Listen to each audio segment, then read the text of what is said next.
Hello दोस्तों, नमस्कार। मेरा नाम अनूप मिश्रा है। आज 1 जनवरी 2025 है।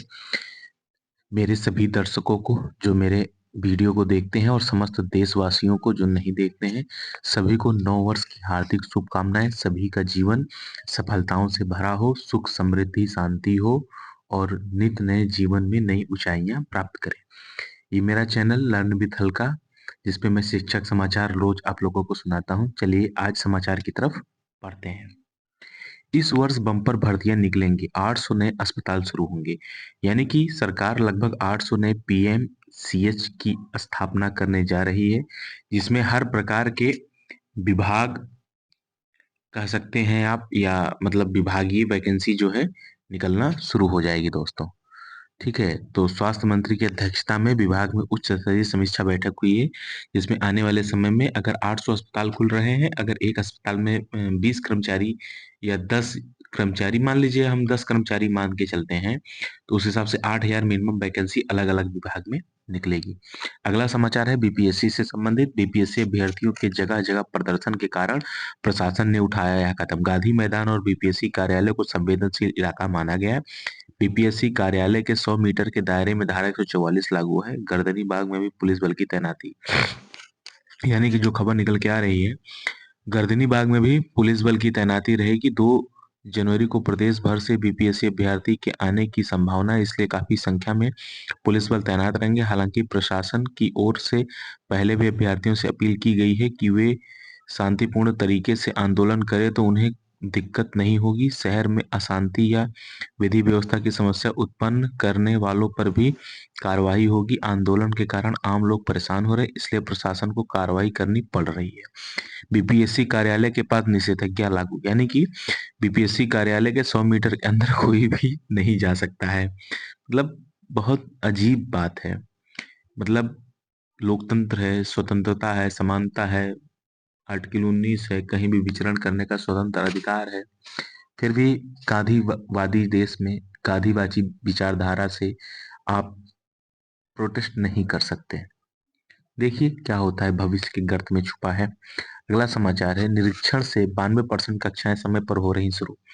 सरकारी स्कूलों में 92% कक्षाएं समय पर शुरू हो रही हैं। पहले जहां कक्षाएं विलंब से शुरू होती थी, अब इस स्थिति में सुधार हुआ है। स्कूलों की ग्रेडिंग और विद्यालयवार निरीक्षण इसमें कारगर साबित हो रहा है। राज्य शिक्षा शोध एवं प्रशिक्षण परिषद ने राज्य भर के 72,228 स्कूलों में निरीक्षण किया था। इन स्कूलों के 1,52,256 कक्षाओं को निरीक्षण में शामिल किया गया। निरीक्षण में पाया गया कि 92.53% यानी 1,40,880 कक्षाएं समय पर शुरू हो रही हैं। यहाँ शिक्षक निर्धारित समय पर कक्षा लेना शुरू कर रहे हैं और खत्म भी कर रहे हैं। वहीं 7,594 कक्षाएं निर्धारित समय से थोड़ा विलंब से शुरू हो रहे हैं, जबकि 3,782 कक्षाएं निर्धारित समय या देरी से शुरू हो रही हैं। एससीईआरटी के नवंबर महीने की रिपोर्ट में यह बातें सामने आई हैं। समय पर कक्षाएं शुरू होने से शिक्षकों के साथ साथ बच्चों भी समय के पाबंद हुए हैं। 40 मिनट होने वाली कक्षाओं में बच्चों का ठीक से पढ़ाया जा रहा है। जिन स्कूलों में कक्षाएं विलंब से शुरू हो रही हैं, उन स्कूलों को भी चेतावनी दे दी गई है। अगला समाचार है बीपीएससी टीआरई 3 से संबंधित। तीसरे चरण में चयनित शिक्षकों को जिला आवंटन जल्द होगा। इसमें जो भी लिखा है उससे मैं सहज नहीं हूँ, लेकिन मैं मेरे पास जो जानकारी मैं बता देता हूँ। वर्तमान समय में सक्षमता 1 और का पदस्थापना विद्यालय में हो रहा है। डीओ ऑफिस से लेटर जारी हो रहा है। सक्षमता 2 पास कर डीओ ऑफिस में या डीआरसीसी में काउंसलिंग हो रहा है। तो पूरा शिक्षा विभाग इस कार्य में जुटा हुआ है। इसके बाद जिला स्तर पे और बीआरसी स्तर पे काम शुरू होगा। बीपीएससी और जो सक्षमता पास शिक्षक है, उनके ट्रांसफर पोस्टिंग की प्रक्रिया को लेकर इसके बाद विभाग उसमें हफ्ता 10 दिन लगेगा। उसके बाद तब जाके विषयवार कहाँ कितने पद रिक्त हैं, कहाँ कितने लोगों ने ज्वाइन किया, उनका डाटा मंगाया जाएगा। उसके बाद जाके तब कहीं तीसरे चरण, यानी जो बीपीएससी टीआरई 3 के थ्रू वैकेंसी में पास करके आए हैं, उनकी ज्वाइनिंग के लिए तब जब रोस्टर आएगा तब इन लोग को मौका दिया जाएगा।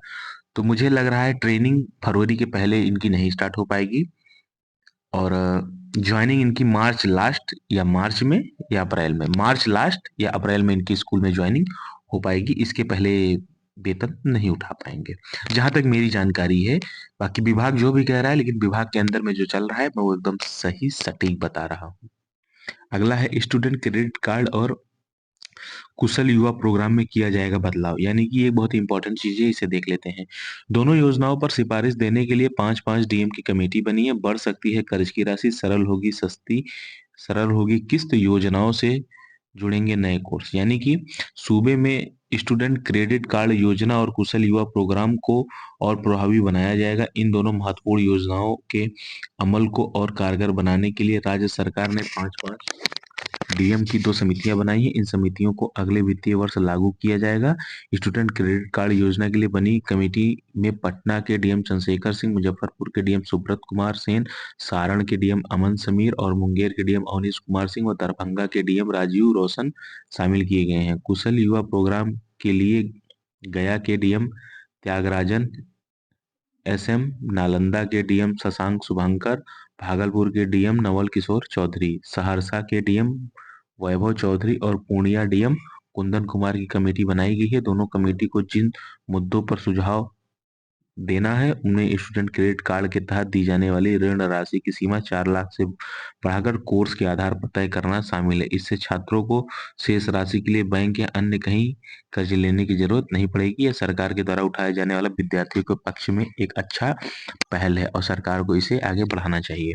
अवकाश वालों का योगदान ऑनलाइन होगा, इसकी सूचना मैं कल और कल के पहले वाले वीडियो में दे दिया था, यानी कि जो भी व्यक्ति मातृत्व अवकाश, अध्ययन अवकाश, अर्जित अवकाश या किसी भी प्रकार के अवकाश में है, तो समस्त जिलों के डीईओ ऑफिस का ईमेल जारी हो गया है। आप अपने सारे डॉक्यूमेंट को ईमेल के माध्यम से वहां भेजकर आप ऑनलाइन ज्वाइन कर लीजिए।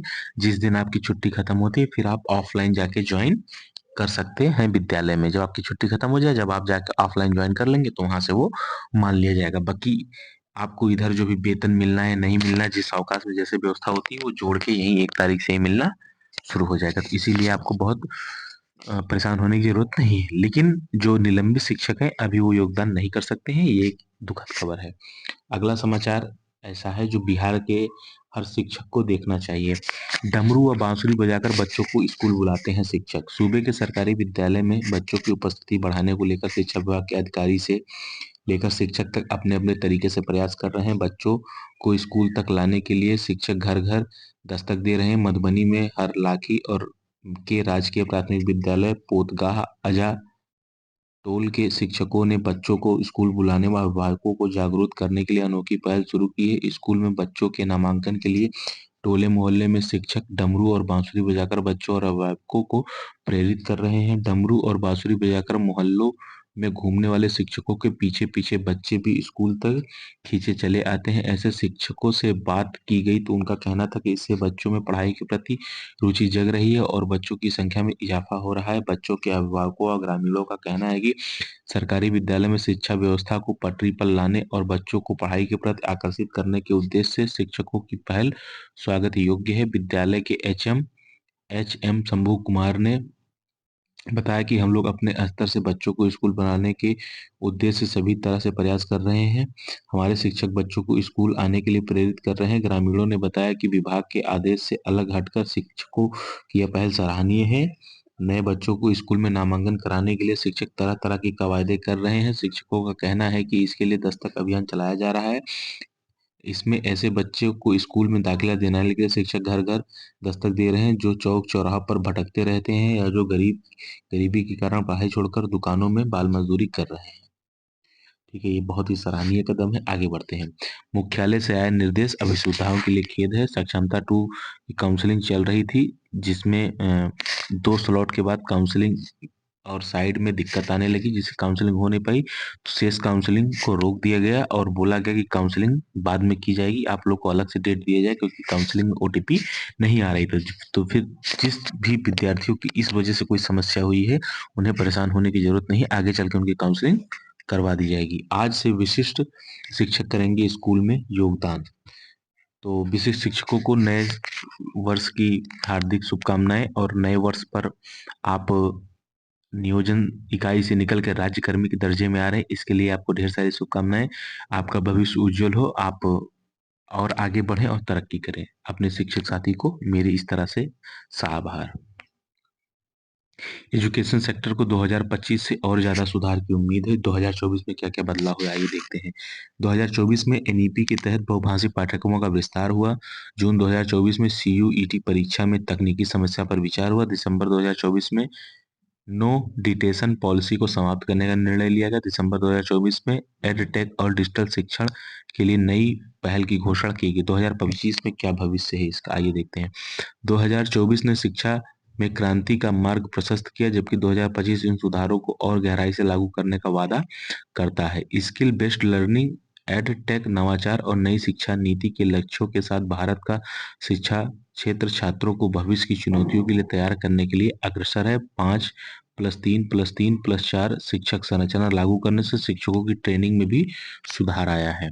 आइए, ज्वाइनिंग लेटर मिलने के एक दिन बाद रिटायर। बिहार में बहुत सारे शिक्षकों का डेट ऑफ बर्थ दिसंबर में था और उनकी सर्विस के 60 वर्ष दिसंबर में ही पूरे हो रहे थे और 31 दिसंबर लास्ट था सक्षमता पास को ज्वाइनिंग लेटर लेने का, और वो ज्वाइनिंग लेटर लेकर वो नई नौकरी ज्वाइन भी नहीं कर पाए और उनकी सेवानिवृत्ति हो गई, यानी कि उन्हें सेवा से मुक्त कर दिया गया। उनकी सेवा समाप्त हो गई, उनकी उम्र पूरी हो गई। तो बहुत सारे शिक्षक ऐसे हैं, उन्हीं में से एक शिक्षिका ये हैं जी, अनीता कुमारी जी, जिन्होंने पत्र तो लिया लेकिन राज्यकर्मी के रूप में बिहार सरकार को सेवा नहीं दे सकती, क्योंकि इनके 60 वर्ष की आयु पूर्ण कर चुकी हैं। ठीक है दोस्तों, अगले समाचार पर बढ़ते हैं। सर्वर डाउन, 2 स्लॉट के बाद भी नहीं आया ओटीपी, इसके बारे में मैंने आपको बताया था। फिर बाद में विभाग ने इसे संज्ञान लिया और बोला कि आपका आगे दोबारा से काउंसलिंग के लिए डेट दिया जाएगा। ठीक है दोस्तों, अगर आपको वीडियो अच्छा लगा हो तो ये आपका अपना परिवार है, इस परिवार को आगे बढ़ाने के लिए कृपया आप मेरे चैनल को सब्सक्राइब करिए। ठीक है दोस्तों, नमस्कार, जय हिंद, जय भारत, राम राम, जय बिहार।